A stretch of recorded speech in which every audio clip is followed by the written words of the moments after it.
मुंबई में राज ठाकरे के घर से बड़ी खबर आ रही है और खबर के मुताबिक राज ठाकरे की पार्टी की महिला विंग ने अपने ही नेताओं और कार्यकर्ताओं पर सनसनीखेज आरोप लगाया है। एआई से गंदी फोटोज, आपत्तिजनक फोटोज बनाने का बड़ा ही घिनौना आरोप यहाँ पर अपने ही नेता और कार्यकर्ताओं पर लगाया गया है। सबसे बड़ी बात यह है कि ये महिला कार्यकर्ता राज ठाकरे के घर पर पहुंची, हंगामा किया, लेकिन राज ठाकरे खुद डर के मारे अंडरग्राउंड हो गए। तो पूरी खबर जो निकल कर सामने आ रही है वो आपको दिखाते हैं। आप भी वीडियो को शेयर करें और अपनी राय कमेंट बॉक्स में जरूर दें।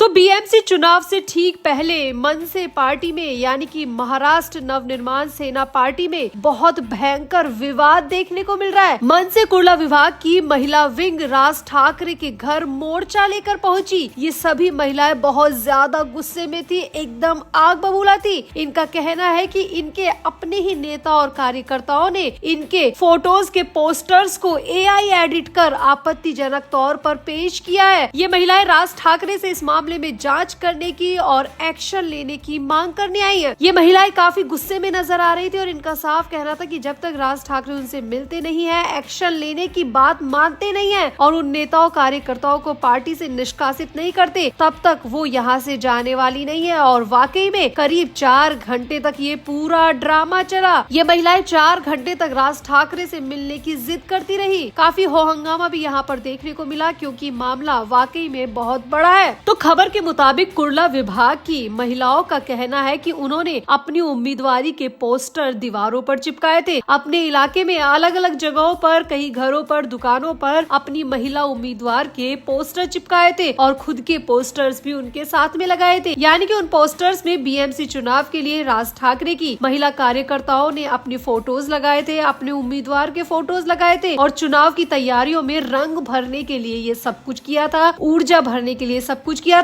लेकिन इन्हीं महिला कार्यकर्ताओं का आरोप है कि उनके अपने ही पार्टी के नेता और कार्यकर्ताओं ने बहुत ज्यादा गंदी हरकत दिखाई है और उनके फोटोज को लेकर एआई एडिट कर दिया और उन्हें आपत्तिजनक हालत में बनाकर दीवारों पर चिपका दिया, सोशल मीडिया पर फैला दिया, जो कि वाकई में बहुत बड़ा सीरियस इशू है। हालांकि दूसरी तरफ खबर ये भी आ रही है, जिन पर आरोप लगाया जा रहा है, जिन नेता और कार्यकर्ताओं पर, उनके नाम तो सामने नहीं आए, लेकिन दूसरी तरफ खबर ये भी आ रही है कि ये महिलाएं उम्मीदवारी न मिलने से खफा है। इनको पूरी उम्मीद थी कि बीएमसी चुनाव के लिए इन्हें उम्मीदवारी दी जाएगी, लेकिन राज ठाकरे और उद्धव ठाकरे का गठबंधन हो चुका है और कितनी सीटें किसको मिलेगी इसका भी लगभग तय हो चुका है। इसीलिए इन महिलाओं को साफ पता चल चुका है कि उनके इलाके में उद्धव ठाकरे को सीट जा रही है, उद्धव ठाकरे की पार्टी के उम्मीदवार उतारे जाएंगे और इन महिलाओं का गुस्सा इसी बात को लेकर है। खबर के मुताबिक ये महिलाएं चाहती है कि उनको उम्मीदवारी मिले, लेकिन राज ठाकरे उद्धव ठाकरे के उम्मीदवारों को यहाँ पर जगह दे रहे हैं, वो सीट उनको दे रहे हैं। इसी वजह से ये महिलाएं बहुत ज्यादा गुस्से में है और इसीलिए बेबुनियाद आरोप लगा रही है। हालांकि इन महिलाओं का कहना है कि उनके साथ बहुत ज्यादा ज्यादती हो रही है। उनकी फोटोज को आपत्तिजनक हालत में बनाकर गंदी फोटोज के रूप में एडिट करके चिपकाया जा रहा है दीवारों पर और उन्हें बदनाम करने की कोशिश की जा रही है। अब कौन सच बोल रहा है, कौन झूठ बोल रहा है, ये तो नहीं पता, लेकिन सबसे बड़ी बात यह है कि इतना हंगामा राज ठाकरे के घर के बाहर हो रहा है, लेकिन राज ठाकरे के सिर पर जू तक नहीं रहेंगे। ये महिलाएं सिर्फ इतना चाहती थी कि राज ठाकरे उनसे मिले और उन्हें जांच का भरोसा दे और आरोपी कार्यकर्ताओं और नेताओं के खिलाफ एक्शन ले, लेकिन 4 घंटे के ड्रामे के बाद भी राज ठाकरे उन महिलाओं से मिलने बाहर नहीं आए और ये कह दिया गया कि राज ठाकरे घर में है ही नहीं। जबकि खबरों की माने तो राज ठाकरे की कोई मीटिंग नहीं थी, कोई अपॉइंटमेंट नहीं थी, लेकिन वो फिर भी घर में नहीं होने का बहाना बनाते रहे। यानी कि अपने ही घर में राज ठाकरे ने खुद को अंडरग्राउंड कर लिया और महिलाओं से मिलने वो बाहर तक नहीं आए। अब महिलाएं भी कम नहीं थी, उन्होंने भी काफी हंगामा किया, जितनी उनसे बन सकता था उतना हंगामा किया, राज ठाकरे से मिलने की जिद पकड़ी, लेकिन यहाँ पर राज ठाकरे मिलने बाहर आए ही नहीं। तो कुल मिलाकर चुनाव से पहले ये काफी ड्रामा यहाँ पर देखने को मिल रहा है। अगर महिलाएं आरोप सही लगा रही है तो ये वाकई में बहुत बड़े आरोप है और इनकी जांच न सिर्फ राज ठाकरे को बल्कि इसकी जांच तो प्रॉपर तरीके से लॉ एंड ऑर्डर के जरिए होनी चाहिए, साइबर क्राइम के जरिए होनी चाहिए, क्योंकि एआई से फोटोज को एडिट करने का मामला सिर्फ राज ठाकरे की पार्टी तक सीमित नहीं है। इसको लेकर काफी धाराएं बन चुकी है, काफी आर्टिकल बन चुके हैं और लॉ में भी ये सब कुछ आ चुका है, इसीलिए पुलिस कार्रवाई भी यहाँ पर बनती है। और अगर महिलाएं सिर्फ उम्मीदवारी के लिए ये सब कुछ कर रही है तो वाकई में ये बहुत बड़ी गलती है। इस मामले में भी जांच होनी चाहिए, क्योंकि उम्मीदवारी के विवाद को लेकर किसी पर इस तरह का आरोप लगाना भी अपने आप में बहुत बड़ा क्राइम है। तो आपको क्या लगता है कि महिलाओं के आरोप सही है? क्यों राज ठाकरे सामने आने से बच रहे हैं? क्यों राज ठाकरे ने महिलाओं से बातचीत नहीं की? और जिन नेता और कार्यकर्ताओं पर आरोप लगाया जा रहा है, क्या उन पर वाकई में जांच की जरूरत है? आपका क्या कहना है, क्या मानना है आपका? आप भी अपनी राय कमेंट बॉक्स में जरूर दें और वीडियो को भी शेयर करें।